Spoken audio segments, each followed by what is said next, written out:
Hello everyone, welcome to this video. In this video, we will going to discuss golden rule of accounting.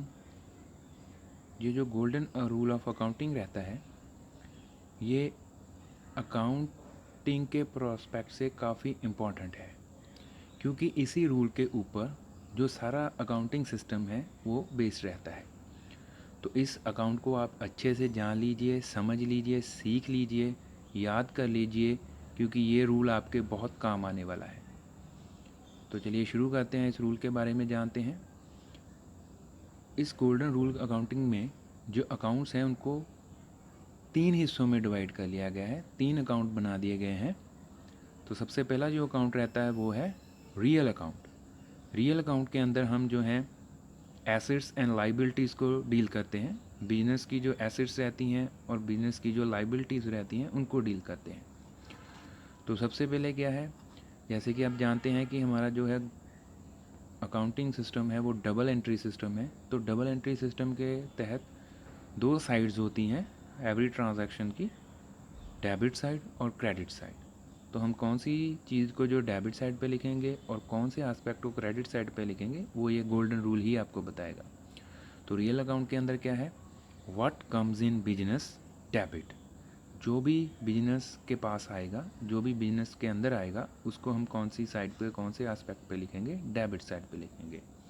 What goes out from business, business से जो बाहर जा रहा है उसको हम कौन से एस्पेक्ट पे, कौन सी साइड पे रिकॉर्ड करेंगे, क्रेडिट साइड पे।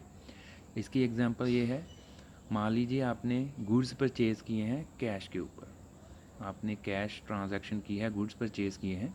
तो इसमें क्या रहेगा, गुड्स आपके पास आ रहे हैं और कैश जो है वो आपसे बिजनेस से बाहर आउट हो रहा है। तो हम क्या करेंगे, जो परचेजेज रहते हैं उनको हम डेबिट साइड पे रिकॉर्ड करेंगे और जो कैश आपके बिजनेस से बाहर जा रहा है उसको हम क्रेडिट साइड पे रिकॉर्ड करेंगे। सेकंड अकाउंट हमारा आ जाता है पर्सनल अकाउंट। पर्सनल अकाउंट में जो हमारे पर्सनस रहते हैं, बिजनेस रहते हैं, जिसके साथ हमने बिजनेस करना है, उनसे रिलेटेड ये अकाउंट रहता है। पर्सनल अकाउंट के अंदर जैसे नेचुरल पर्सन आ गए, राम श्याम मोहन सोहन, या आर्टिफिशियल पर्सन बिजनेसेस आ गए जैसे एयरटेल, जियो, पंजाब नेशनल बैंक, कोई और संस्था। तो वो सभी पर्सनल अकाउंट के अंदर आ जाते हैं। तो इसके अंदर हम क्या करेंगे, who receive from business debit. जो भी हमारे बिजनेस से कुछ रिसीव कर रहा है उस पर्सन को हम कौन सी साइड पे लिखेंगे, डेबिट साइड पे।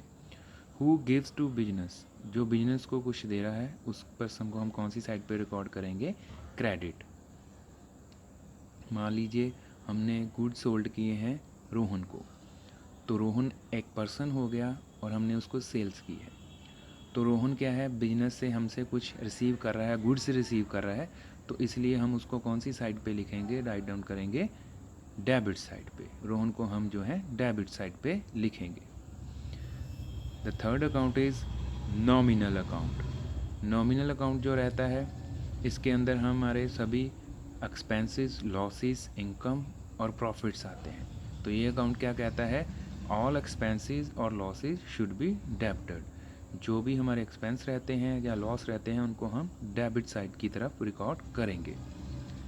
All income, profit and gains should be credited. जो भी हमारी इनकम है, प्रॉफिट है, उनको हम जो है क्रेडिट साइड पे रिकॉर्ड करेंगे। मान लीजिए जैसे हमने मई मंथ का रेंट पे किया है, तो रेंट जो है हमारा एक्सपेंस है, तो रेंट को हम कौन सी साइड पे लिखेंगे, डेबिट साइड पे। इसी तरह मान लीजिए हमने कमीशन रिसीव किया है, तो कमीशन जो है हमारी इनकम हो गया, तो उस कमीशन को हम कौन सी साइड पे रिकॉर्ड करेंगे, क्रेडिट साइड पे। तो ये था हमारा जो गोल्डन रूल ऑफ अकाउंटिंग। आप इस रूल को अच्छे से याद कर लीजिए, सीख लीजिए, ये बहुत आपके काम आएगा। अगर आपको ये वीडियो अच्छी लगी हो तो please like, share and subscribe इस चैनल को ज़रूर कीजिए। Show your support. Thank you.